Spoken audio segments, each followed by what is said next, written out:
Saviez-vous qu'au Japon, vous ne pouvez pas utiliser votre signature? Il vous faut un sceau fabriqué sur mesure. Que pensez-vous de l'intégration du nettoyage dans le programme scolaire? Ou que votre tatouage peut vous faire interdire de la salle de sport? Ce n'est que le début. Aujourd'hui, nous révélons 50 faits sur la vie au Japon, dont personne ne parle vraiment. Fait numéro 50. Le repas traditionnel du réveillon de Noël est le KFC. Peut-être que ce n'est pas surprenant, considérant que seulement 1,5% du Japon s'identifie comme chrétien, mais Noël n'est généralement pas aussi célébré qu'il l'est dans de nombreux pays occidentaux. Mais comment le KFC est-il devenu lié à Noël? Dans les années 70, le directeur de l'un des premiers KFC japonais a entendu des visiteurs étrangers se plaindre qu'un dîner traditionnel de Noël à base de dinde était vraiment difficile à trouver. Ils ont donc commandé un dîner de poulet frit à la place. KFC au Japon a profité de ce manque relatif de dinde pour faire de la publicité pour des dîners de poulet pour Noël en 1974, le promouvant comme le Kentucky pour Noël. À ce jour, les bénéfices de KFC doublent en décembre au Japon. Fait numéro 49, les gens évitent et craignent le numéro 4. Une superstition autour du numéro 4 existe dans pas mal de pays asiatiques, et pour des raisons similaires. En japonais, le numéro 4 peut être prononcé shi, et le mot pour la mort est aussi shi. Malgré leurs différents symboles kanji, ils se prononcent de façon identique. Tout comme le 13 en Occident, le numéro 4 est considéré comme très malchanceux en Chine. En conséquence, de nombreux bâtiments sautent entièrement le 4e étage, passant directement de 3 à 5. Les produits sont souvent vendus en paquets de 3 ou 5 au lieu de 4, et offrir à quelqu'un 4 de quoi que ce soit est généralement évité. C'est considéré comme un appel au malheur. Cette tétraphobie, la peur du nombre 4, est si répandue qu'elle affecte la santé des gens. Selon le British Medical Journal, les Japonais et les Chinois ont 13% de risque supplémentaire de mourir d'insuffisance cardiaque le 4e jour de chaque mois, un mystère. Fétéragla 48. Un tampon Anko personnel était nécessaire. Les Japonais qui regardent cela ont probablement levé les yeux au ciel. Les étrangers trouvent souvent les tampons Anko comme une petite idiosyncrasie mignonne du Japon. Pendant ce temps, les Japonais les trouvent simplement une autre chose extrêmement agaçante à gérer dans leur système bureaucratique. Au Japon, les gens n'utilisent généralement pas de signature pour les documents officiels, mais plutôt leur propre sceau, appelé Anko. En fait, ils ont souvent 3 sceaux. Il existe 3 types de sceaux au Japon. Mitomen pour les lettres, et affaires personnelles, Ginko-in pour les banques, et Jitsu-in pour les documents officiels. Il existe un sceau personnel alternatif appelé un Sanmonban, et au moins 3 autres hankos d'entreprise. Le sceau, généralement gravé du nom de famille et d'un kanji, est conservé dans un petit récipient cylindrique ressemblant à un rouge à lèvres. En parlant de bureaucratie agaçante, fait numéro 47. Le Japon a la réputation d'être un endroit high-tech, mais la vie quotidienne peut parfois ressembler à celle des années 1980. La bureaucratie japonaise est excessivement compliquée, taxante, et on a l'impression que tout doit être fait en personne.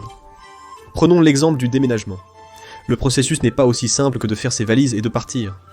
D'abord, vous avez besoin de documents fraîchement tamponnés du quartier où vous êtes né.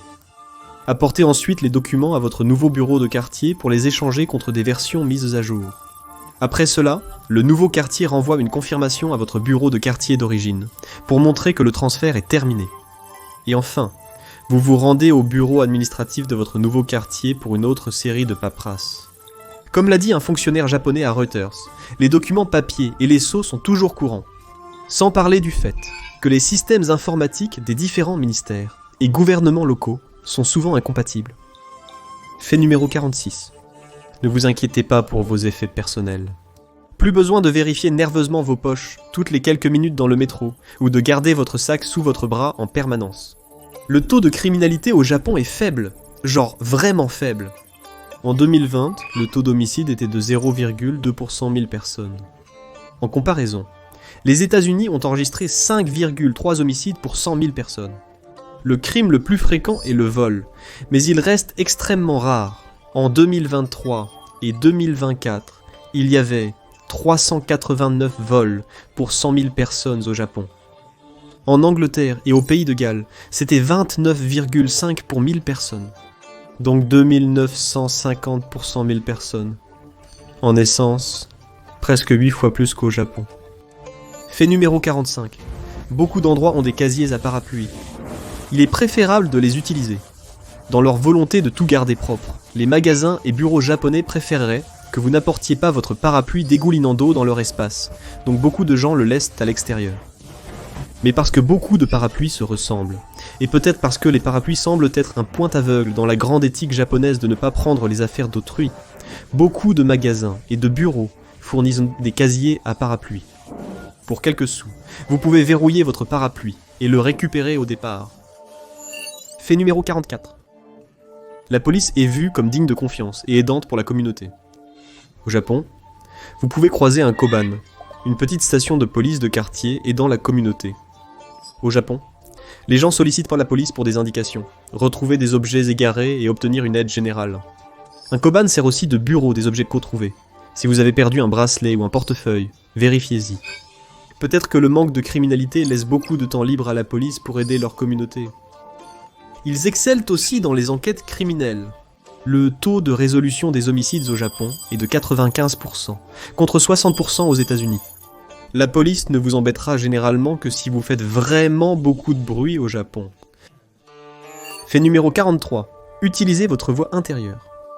Bien que des villes japonaises comme Tokyo et Osaka soient parmi les plus grandes et les plus animées du monde, vous trouverez des coins étonnamment calmes.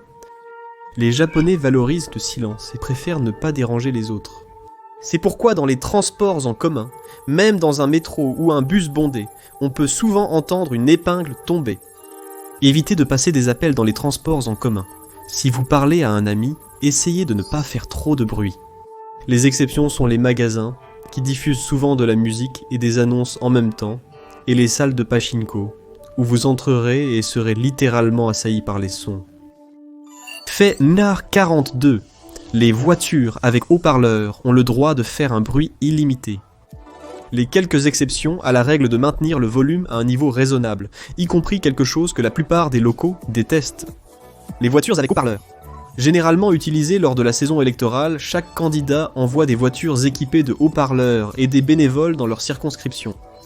Les voitures diffusent des promesses de campagne, des chansons et des slogans, tandis que les bénévoles appellent les gens depuis les fenêtres, le tout à un volume assourdissant, ce qui semble être un moyen infaillible de faire voter quelqu'un pour votre adversaire. Mais bon, que savons-nous ?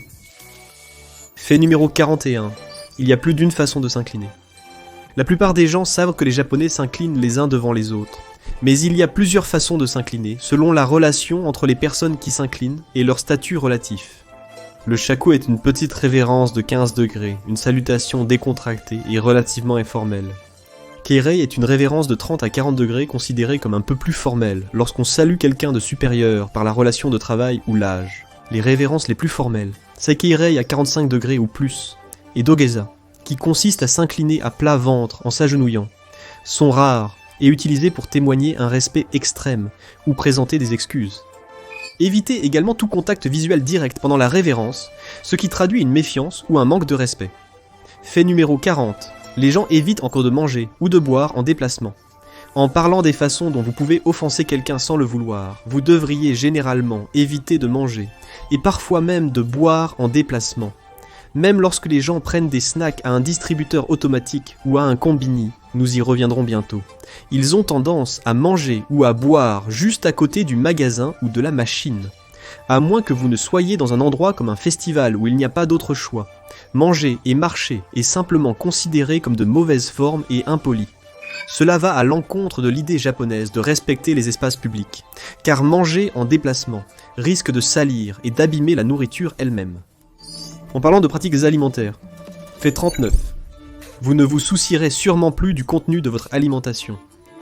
Au Japon, la nourriture est rigoureusement contrôlée par des règles complètes sur la sécurité, la qualité et la manipulation. Et pour cause. Au Japon, le poisson cru est un aliment de base, et même le poulet cru se retrouve dans des mets comme le torisashi, sashimi de poulet, et le tartare de yakitori, poulet cru haché fin avec assaisonnement. Avec des plats comme ceux-là au menu, la nourriture doit être sûre. Selon le site d'importation japonais Kovu, le Japon applique certaines des normes de sécurité alimentaire les plus strictes au monde pour garantir la protection des consommateurs et préserver son industrie agricole domestique. Mais attention à la manière dont vous mangez. Car fait numéro 38, Vous pouvez offenser les gens avec vos baguettes. Ne plantez pas vos baguettes dans votre riz quand vous ne vous en servez pas. C'est une coutume lors des funérailles japonaises d'offrir des bols de riz à ceux qui sont décédés, avec des baguettes insérées verticalement dans le bol. Comme vous pouvez l'imaginer, faire cela alors que tout le monde autour de vous est vivant est considéré comme un mauvais présage et généralement impoli. Ne posez pas vos baguettes sur votre bol pendant le repas. C'est une mauvaise étiquette appelée watashibashi. Faites-le seulement lorsque vous avez terminé. Vous ne devriez vraiment pas embrocher un aliment particulièrement glissant avec vos baguettes. Laissez simplement vos baguettes sur le reposoir lorsqu'elles ne sont pas utilisées. Évitez de les utiliser pour pointer du doigt. Parce que fait numéro 37. Au Japon, pointer du doigt est vu comme impoli et agressif. Au Japon, pointer du doigt est considéré comme impoli et excessivement agressif, surtout dans une société qui valorise la subtilité et la non-confrontation. Donc, si vous devez faire un geste en direction de quelque chose ou de quelqu'un, n'utilisez pas l'index. Agitez plutôt délicatement les doigts, paume vers le haut, en direction de ce dont vous parlez. Et si vous voulez vous désigner, ne pointez pas votre poitrine. Pointez votre nez. Lorsque vous parlez, minimisez vos gestes manuels, surtout en public ou dans des contextes formels, car leur utilisation y était mal vue. Fait numéro 36. Le Japon est un défi pour les personnes directes. Les Japonais évitent généralement toute interaction qui peut être perçue comme conflictuelle ou agressive, au point que même le mot « non » est à peine dit directement. Les gens ont plus de chances de répondre avec « c'est un peu difficile » ou « je vais y réfléchir », vous laissant attendre une réponse alors que la réponse a déjà été donnée, sans que vous le sachiez. Ce style de communication indirecte peut être très frustrant pour certains types de personnalités qui préféreraient aller droit au but. Mais cela se produit parce que le Japon est ce qu'on appelle une culture à haut contexte, des cultures qui ont tendance à privilégier l'harmonie de groupe et qui ont aussi de nombreuses règles non dites et partagées.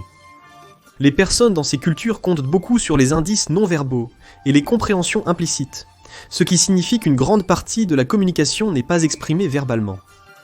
Mais comme les gestes de la main sont également limités, déchiffrer ce qui est réellement communiqué peut être un défi. Fait numéro 35, le tatmai régit les interactions sociales. Les Japonais divisent le comportement en tatmai et on. Le tatmai est l'approche et la communication que les gens sont censés avoir lorsqu'ils sont en public, ou parmi des personnes qu'ils ne considèrent pas comme proches. Dans ces cas, les gens sont encouragés à éviter l'expression directe et à privilégier le confort des autres et le maintien de la paix. D'autre part, le on signifie parler librement et être soi-même, mais il est réservé aux amis proches et à la famille. Le tatemae a des côtés positifs et négatifs. Les Japonais ont tendance à être polis, serviables et gentils avec les étrangers, à cause de cela, et perdent rarement leur sang-froid en public. D'un autre côté, il peut parfois sembler oppressant de devoir se contrôler en permanence en public.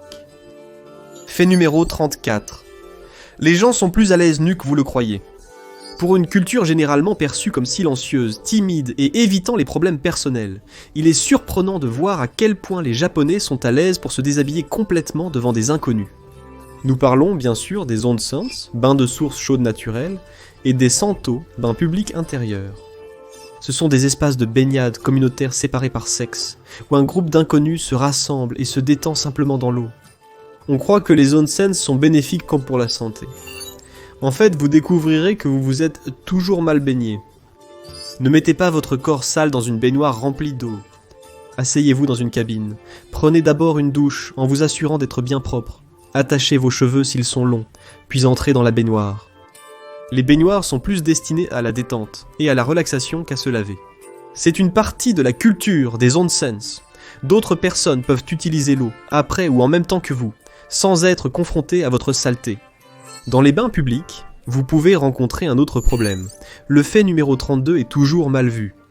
Malgré l'acceptation et la popularité croissante des tatouages dans de nombreux pays, un tabou persiste autour d'eux dans la culture japonaise. Depuis la période Edo, du XVIIe au XIXe siècle, tatouer les gens était une forme de punition pour les criminels. Même jusqu'au début du XXIe siècle, les tatouages étaient principalement associés aux membres du Yakuza, l'organisation criminelle la plus notoire du Japon.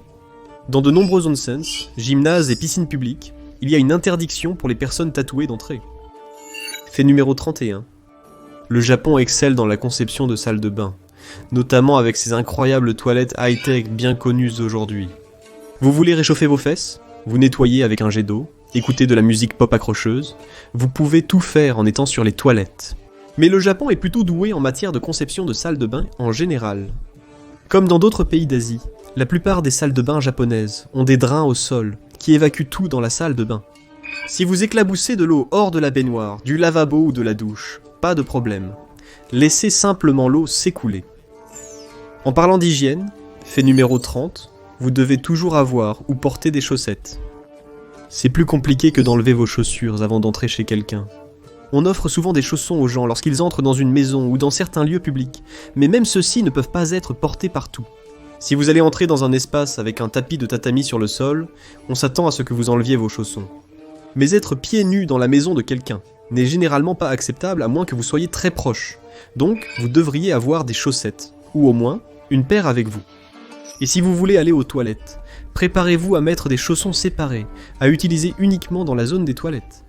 Personne ne veut que vous rameniez des bactéries de salle de bain dans leur maison. Fait 29. Si vous avez plus de 40 ans, préparez-vous à mesurer votre taille chaque année. Le Japon n'est pas particulièrement préoccupé par le fait d'être perçu comme phobique de l'obésité.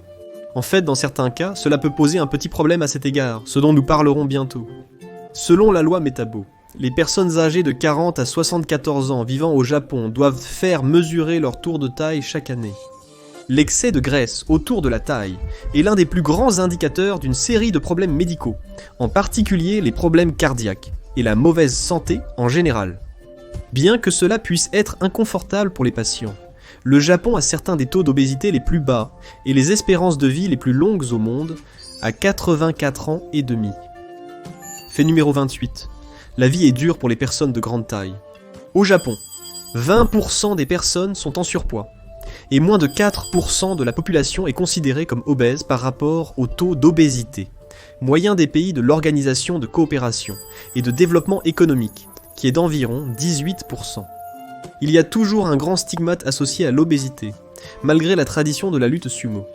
Mais plus que cela, beaucoup de magasins de vêtements ne s'adressent tout simplement pas aux personnes de grande taille. Au Japon, la taille 2,50 dans le commerce de détail correspond approximativement à une grande taille, voire une grande taille moyenne aux États-Unis. Les tailles japonaises sont généralement une à deux tailles plus petites que celles des États-Unis. Pour couronner le tout, peu de magasins de vêtements de grande taille existent eux-mêmes. Mais ce n'est pas le seul groupe confronté à des défis au Japon. Fait numéro 27. La vie de végétarien peut être difficile. Bien qu'il y ait beaucoup de légumes dans la cuisine japonaise, la plupart des plats contiennent une forme de protéine, généralement de la viande maigre ou du poisson.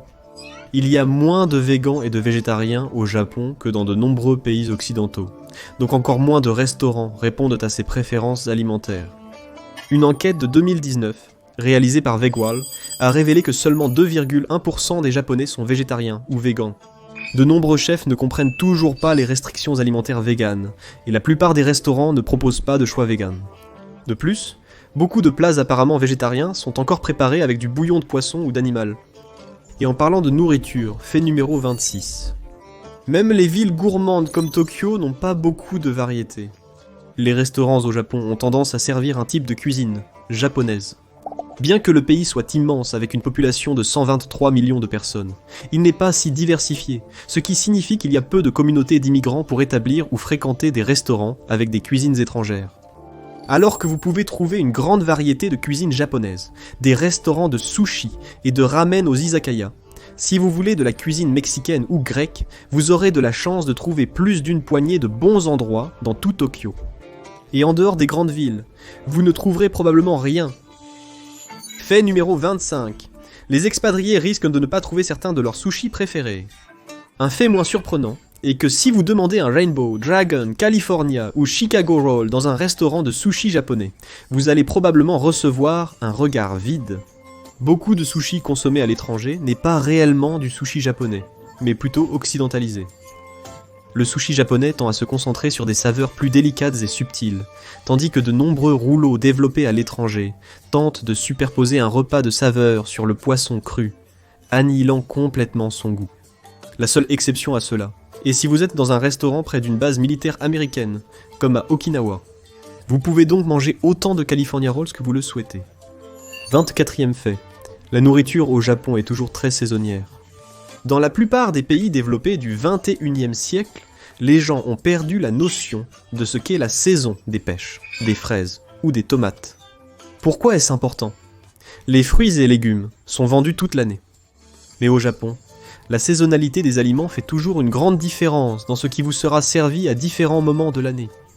La cuisine japonaise a un concept appelé shon, qui consiste à manger des aliments à leur apogée de saveur et de fraîcheur pendant leur saison. Vous pouvez toujours chercher et trouver tous les fruits et légumes toute l'année, bien sûr, mais il peut être plus difficile qu'ailleurs de trouver des fruits et légumes qui ne sont pas de saison. Fait numéro 23. Les konbini sont essentiels à la vie japonaise. Les konbini, comme Lawson, Family Mart et 7-Eleven, sont les magasins de proximité les plus populaires au Japon. Les 56 000 konbini sont des magasins tout en un, qui sont ouverts 24 heures sur 7 pour presque tout ce que vous pouvez imaginer. Les habitants peuvent y payer leurs factures, récupérer des colis, se procurer des encas et produits ménagers dont il manque. 50% des Japonais s'arrêtent dans un konbini au moins une fois par semaine. Fait numéro 22. De nombreux endroits n'acceptent que l'argent liquide. Une aversion pour le numérique et une préférence pour le papier ne s'appliquent pas uniquement au gouvernement japonais. Beaucoup d'endroits au Japon n'acceptent pas les cartes de crédit et ne prennent que de l'argent liquide. Même dans des grandes villes comme Osaka et Tokyo, certains petits restaurants et magasins n'acceptent que de l'argent liquide. Compte tenu de la réputation du Japon comme un lieu ultra high-tech, cela surprend beaucoup de gens qui se présentent avec une carte de crédit et à qui on dit poliment, bien sûr de manière très détournée et indirecte, qu'ils ne peuvent pas l'utiliser. Si vous prévoyez de visiter des temples ou des sanctuaires, vous aurez presque certainement besoin d'avoir de l'argent liquide sur vous.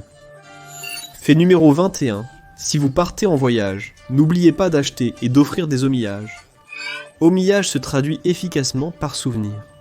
Alors que l'achat de souvenirs pour la famille proche ou les amis est un beau geste dans de nombreuses cultures, au Japon, la pratique est plus spécifique. Les omiyages sont généralement des produits comestibles représentatifs de l'endroit visité, c'est-à-dire des spécialités locales. Deuxièmement, vous n'achetez pas seulement des omiyages pour votre meilleur ami et votre mère, vous achetez des omiyages pour tout le bureau. L'idée est que c'est un remerciement à vos collègues, qui ont couvert votre charge de travail pendant que vous étiez en vacances. Si vous visitez des collègues à distance, pensez à leur apporter des omiyages de votre région. Mais vous quitterez probablement rarement le bureau de toute façon, parce que... 20e fait. Le Japon a un équilibre travail-vie personnelle malsain. Travailler de longues heures au détriment de votre vie sociale et de votre santé personnelle est encouragé dans la société japonaise, ce qui a conduit à beaucoup d'effets négatifs pour les Japonais. Les entreprises au Japon s'attendent souvent à des heures supplémentaires sans fin. 25% des entreprises s'attendent à 80 heures supplémentaires par mois. Il y a une pression sociale dans les bureaux japonais pour rester à votre bureau jusqu'à ce que tout le monde autour de vous ait terminé le travail, surtout votre patron. À cause de ce mode de vie malsain, le Japon connaît un phénomène unique, connu sous le nom de karoshi, la mort par surmenage. Fait numéro 19. Faire une sieste au travail est une bonne chose.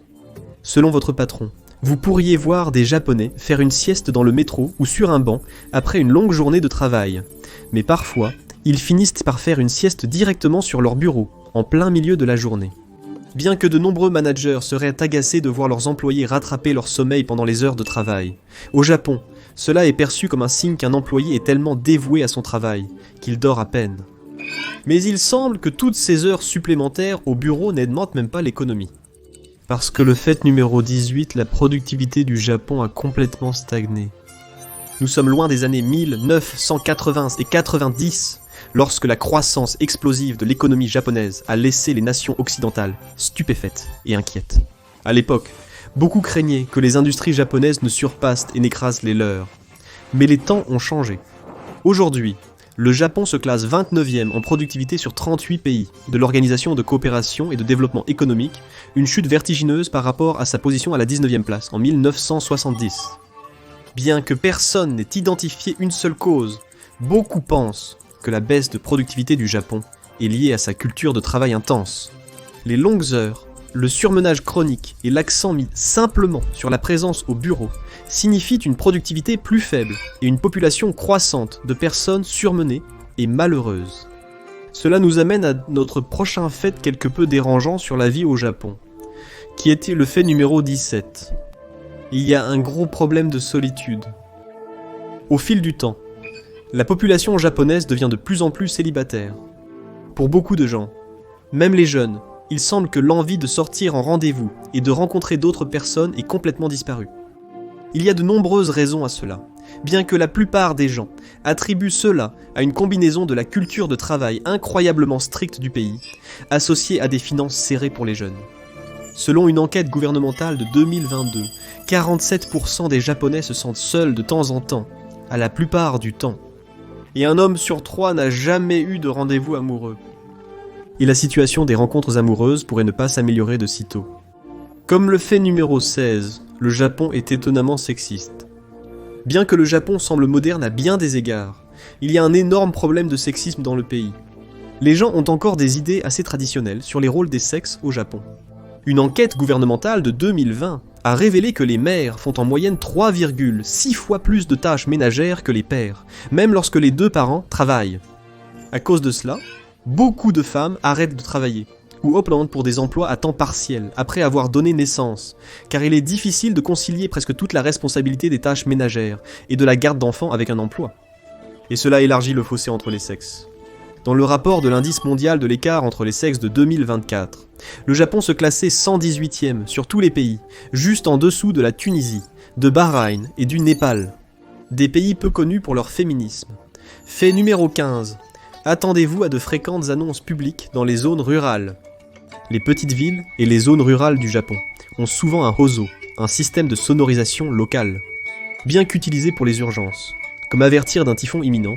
Ils annoncent aussi les prochaines réunions de la ville, matchs de sport, et dans certains endroits, jouent des mélodies rappelant l'heure du déjeuner. Bien sûr, parfois les annonces publiques deviennent étrangement spécifiques. Des exemples réels ont inclus des rappels polis pour ramasser les excréments de votre chien, des alertes pour que les résidents soient à l'affût d'une vache en fuite, et même une demande demandant si quelqu'un avait vu le mari d'une femme locale, qui apparemment avait fait une beuverie et avait disparu sans laisser de traces. Fait numéro 14. Les adresses fonctionnent différemment. Les adresses au Japon sont généralement écrites comme suit. Un code postal à 7 chiffres, suivi de la préfecture, de la ville ou du quartier ou de la zone, puis de 3 numéros qui représentent le district, le bloc, puis les numéros de bâtiments. Et ces derniers numéros ne sont pas déterminés comme dans de nombreux pays occidentaux. Les numéros ou go sont parfois ordonnés selon la date de construction de la maison, ou peuvent être dans un ordre horaire autour d'un pâté de maison. Certains bâtiments ont également des noms, et ceux-ci suivront le numéro de la maison. Fait numéro 13. En parlant d'adresse, vous obtiendrez probablement un excellent taux hypothécaire sur votre maison. Peut-être pas la première chose à laquelle vous pensez en pensant au Japon, surtout pour un pays que beaucoup de gens croient cher. Mais les taux d'intérêt au Japon sont bas pour lutter contre la déflation. La Banque centrale du Japon a maintenu les taux d'intérêt au sous-sol depuis le milieu des années 90. Les acheteurs de maisons au Japon paient en moyenne de 0,3 à 0,4% pour les hypothèques à taux variable, et un peu plus de 1% pour les hypothèques à taux fixe. En comparaison, les hypothèques à taux fixe ont atteint en moyenne 6,67% aux États-Unis. Cependant, fin 2024, la Banque centrale du Japon a annoncé que les jours d'intérêt zéro touchaient à leur fin, avec des plans pour augmenter les taux à l'avenir. Fait numéro 12. Les panneaux présentent souvent du japlish, pas de l'anglais. Avant les Jeux Olympiques de Tokyo 2020, le gouvernement japonais a demandé à l'agence de tourisme du Japon de garantir des traductions anglaises claires et précises pour l'afflux de visiteurs internationaux. Cela était dû aux bureaux gouvernementaux japonais et aux entreprises favorisant les traductions automatiques. Ils utilisent également une forme d'anglais compréhensible uniquement par les Japonais ayant une connaissance limitée de la langue, surnommée Japlish. Des exemples incluent une entreprise de transport appelant les enfants nains, et des phrases comme « à partir de quel âge se passe le tarif pour les enfants ?» et les lignes « Toei Shinjuku et Toei Mita ne peuvent pas le prendre sur les panneaux. Les étrangers anglophones vivant au Japon partagent fréquemment qu'on leur demande de corriger des textes anglais traduits par machine, et ont souvent leur patron qui choisit la traduction automatisée à la place. Fait numéro 11. La plupart des vêtements d'occasion au Japon semblent presque neufs. C'est moins une question de langue qu'une différence culturelle. des marchés d'articles d'occasion comme Macari et des magasins de recyclage en dur proposent souvent des produits conceits comme neufs à un prix très bas. Cela rend le shopping d'occasion au Japon très gratifiant. Il y a 2 facteurs qui conduisent à cette particularité. Premièrement, les Japonais ont généralement plus tendance à prendre soin de leurs biens en raison de leur éducation et de leurs pratiques culturelles. Deuxièmement, il est incroyablement difficile de retourner un article dans un magasin japonais, à moins que vous ne puissiez prouver qu'il ne fonctionne pas. Si une personne achète des vêtements et n'aime pas leur allure ou leur coupe, ils sont envoyés au magasin de recyclage. 10e fait, les Japonais portent des masques pour toutes sortes de raisons, pas seulement s'ils ont un virus contagieux. Environ 40% des Japonais souffrent de rhume des foins, et les masques diminuent la sévérité des symptômes. D'autres, qui soupçonnent qu'ils sont malades, en porteront un pour éviter de transmettre la maladie à d'autres. Certaines femmes pourraient en mettre un si elles n'avaient pas eu le temps de se maquiller. Cela étant dit, si vous êtes visiblement malade, il est fortement recommandé de porter un masque au Japon. Éternuer et avoir le nez qui coule sans masque en public est considéré comme impoli, car vous risquez de rendre les autres malades. Si vous devez vous moucher, tournez-vous complètement loin de la personne à qui vous parlez, et mettez de la distance entre vous. Fait numéro 9. Certains médicaments sur ordonnance que vous considérez comme acquis peuvent devenir inaccessibles. Avez-vous un trouble déficit de l'attention avec hyperactivité et besoin d'Adderall au Japon? C'est dommage car c'est illégal là-bas. Tout comme tout autre médicament, sur ordonnance ou non, contenant des amphétamines. De plus, de nombreux médicaments pour traiter la dépression, les allergies, la douleur et même les décongestionnants sont illégaux au Japon. Et si vous voulez acheter quoi que ce soit contenant du tétrahydrocannabinol ou du cannabidiol, vous risquez l'arrestation parce que c'est vrai, illégal. Si vous trouvez les lois japonaises sur les médicaments sur ordonnance stricte, attendez d'entendre le fait numéro 8. Le pays a des lois anti-drogue plus strictes. Après la défaite du Japon lors de la Seconde Guerre mondiale, le pays a été ravagé, et la vie y a été difficile pendant plusieurs décennies. Cela a conduit à une consommation effrénée de méthamphétamine, dans les années 1940 et 1950. À un moment donné, la démocratie ouverte a compté 550 000 toxicomanes dans les années 50, à une époque où les taux de criminalité liés à l'usage de drogues au Japon augmentaient.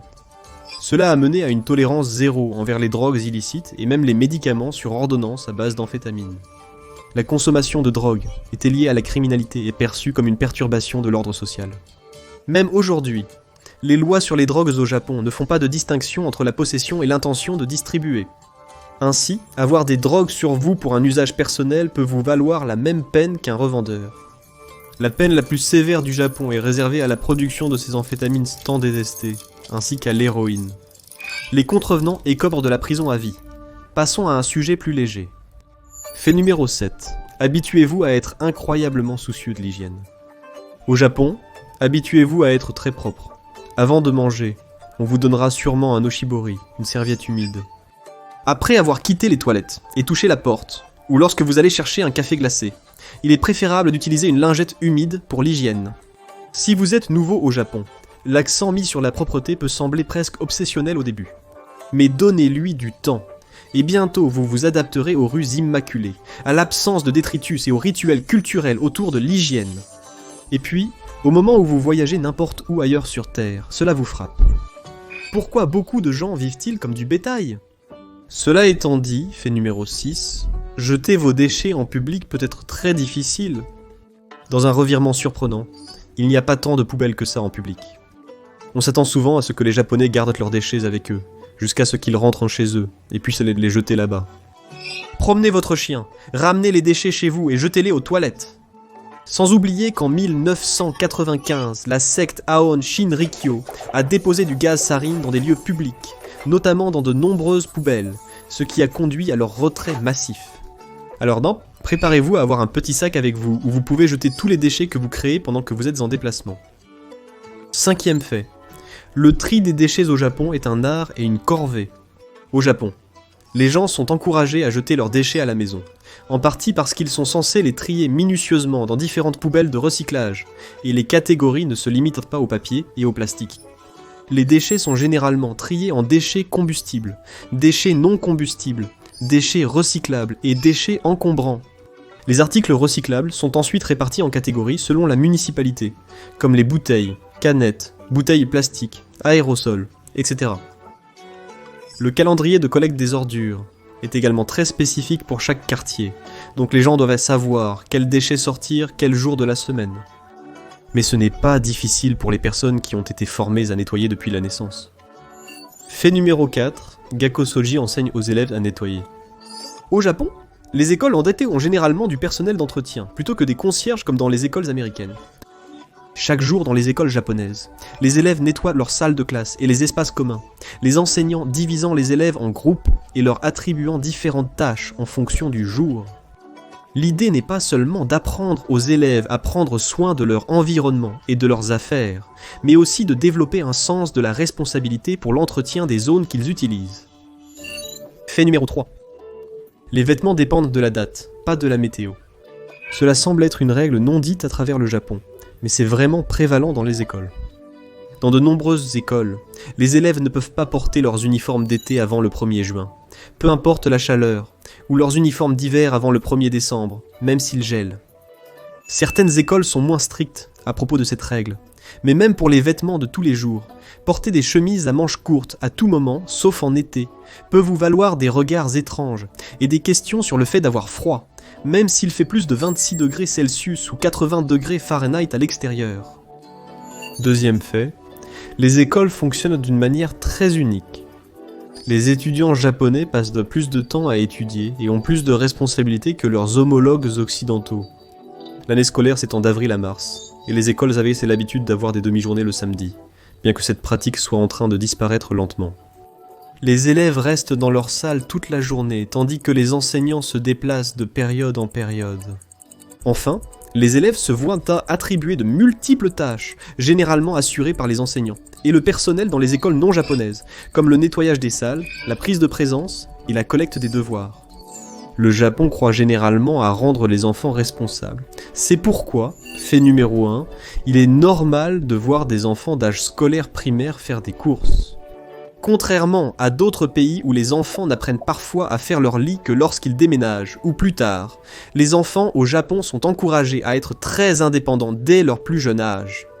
Le fait que le Japon soit un pays incroyablement sûr permet évidemment aux parents de faire confiance à leurs enfants pour qu'ils soient bien dehors. C'est peut-être pourquoi ils envoient les enfants à l'épicerie ou à l'école à pied ou en métro dès l'âge de 6 ou 7 ans. Quelque chose qui ferait appeler les services de protection de l'enfance dans d'autres pays. Merci de m'avoir rejoint aujourd'hui, j'espère que vous avez apprécié la vidéo, et si vous voulez voir plus de vidéos comme celle-ci, alors veuillez envisager de vous abonner et d'activer les notifications, cela fait vraiment une différence. Merci encore, à la prochaine sur MathPack.